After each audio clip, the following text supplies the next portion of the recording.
Assalaamu calaykum waraxmatullaahi wabarakaatuh. Kusoo dhawaada daawadayaal fiideo kale oo xiiso leh.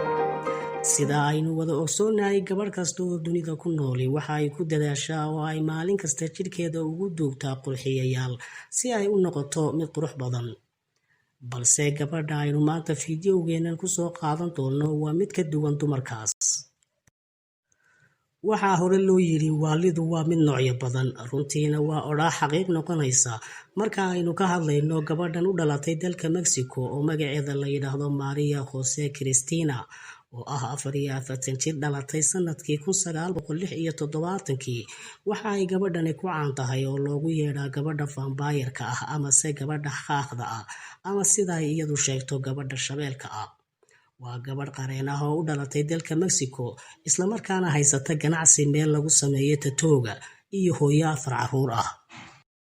Gabadhan Maria Cristina kamay tegin oo may seegin nooc ka mid ah waalidu kadib markii ay ku feegaraysay 10 sano ee tegay jidhkeeda, ka hor markii ay ahayd gabadh qurux badan oo eegmo dabacsan, balse ay isku beddeshay khaaq ama vampire wejigeeda iyo eegmadeeda laga cabsado, oo haddii boqorka vampire-ta ee Dracula uu arki lahaa naftiisa uga carari lahaa ama si naxdinba u dhiman lahaa.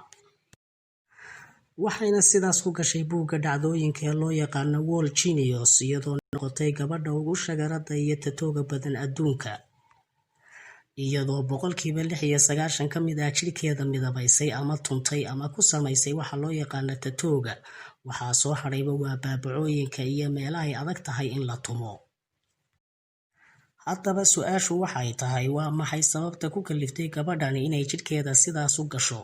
Xaqiiqdiina sheekadaas waxaa ka dambeeya waa nin. Horaaba loo yidhi gabadh kastoo waalan nin baa ka dambeeya. Maria Cristina waxa ay kaga warantay qisadeeda inay hore u guursatay iyada oo jirta 17 sano, balse ninkeedii ku noqday mid qallafsan oo bahal ah oo ku dila ama ku garaaca sababo aad u yaryar, oo ay sidaas ku soo laacday 10 sano oo ay soo bayhoof iyo hoog dhammaysatay, oo ay sidaas kaga soo baxsatay ninkaas iyada iyo 4 carruur ahaa.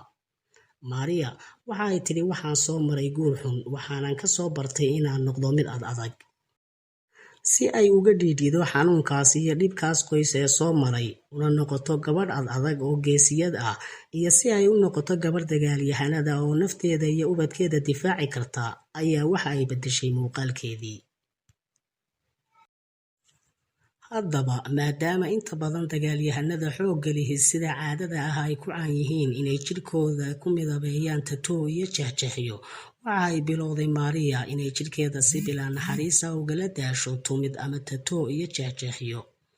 Sanadba sanadkii xigay wuxuu jidhkeedu isku beddelay sidii sijaayad ama roog midabyo badan oo boqolaal tatoo ay ku yaalaan, oo ay ku farayaraysteen in ka badan 200 oo farsamo yaqaan oo dunida ka socda. Balse Maria Cristina intaasi kuma filnaanin, oo maadaama vampire-ta ama waxa loo yaqaana qaaqdu ay tahay dagaalyahanka ugu khatarsan adduunka, islamarkaana sheekooyinkooda ay yaraantii ka heli jirtay, waxa ay go'aansatay inay ka mid noqoto. Si riyadaasi ay u gaadhana waxay gashay qalliino dhowr ah oo qaar ka mida loogu beeray geeso dhafoorkeeda, qaar kalena carabka loogu kala jeexay, qaar kalena miciyo dheeraada oo haliilaya loogu sameeyey, halka qaar kale feedhaha badh lagaga saaray. Balse qaab muuqaalkan cusub ee Maria Cristina waxa uu u hirgeliyey riyooyin badan oo aanay weligeed ku fikirin inay u hirgeli doonaan, sida inay booqato meelo badan oo dunida ka mid ah, shirar iyo kulamo badanna ka qayb gasho, iyadoo saxaafadda iyo TV-yaduna ay u baratamaan. Waxa ay tidhi Maria, arrinku kuma koobna keliya muuqaalkayga duleed, balse waxa qalbigayga ku jira ayaa muhiim ah oo aan dunida la wadaago. Waxa ay hadda ku shaqaysaa qareennimo iyo farsamo yaqaannimo tatooga ah, iyo inay haysato dukaan ay ku iibiso sawiradeeda. Xaaladeeda nololeedna waa mid aad u sarreysa.